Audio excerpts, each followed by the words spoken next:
overstimulation.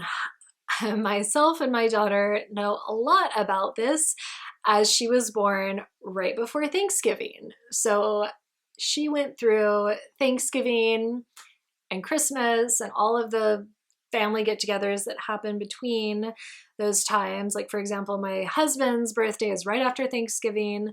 So there was a lot of people around my sweet little newborn in those early weeks of her life.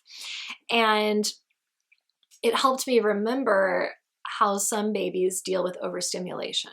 So some babies, like as they're being overstimulated, they let you know in the moment. They cry, they fuss, they make it really clear that they need to get away from all those people, that they don't want to be held by really anybody but mom and maybe the other parent, that they need quiet time. But my baby and a lot of other babies that I know, they seem like pretty chill in the moment, you know, different, like all the grandmas are holding them, they're being passed around, there's a lot of noise, and maybe the baby just like sleeps or seems pretty content or is even smiling at people, and you think, oh great, like they're totally fine.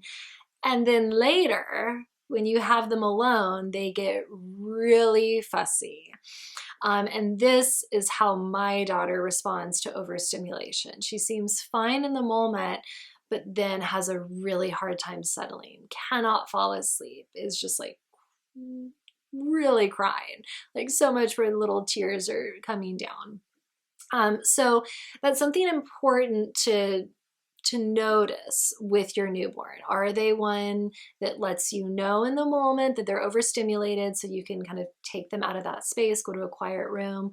Or do they have a delayed reaction? And because I have a baby that has a delayed reaction, what I have started to do is give her little breaks from all of the stimulation, even when she seems like she's doing okay, because I know I'm gonna have to pay for it later if I don't give her those breaks. And it's worked pretty well. You know, if there's gonna be family around for multiple hours, I bring her out, we spend about 15-20 minutes with everybody, maybe grandma gets a hold, people get to see her, and then we go back to the bedroom to nurse for a while, to have some downtime, then we might come back out for a little bit.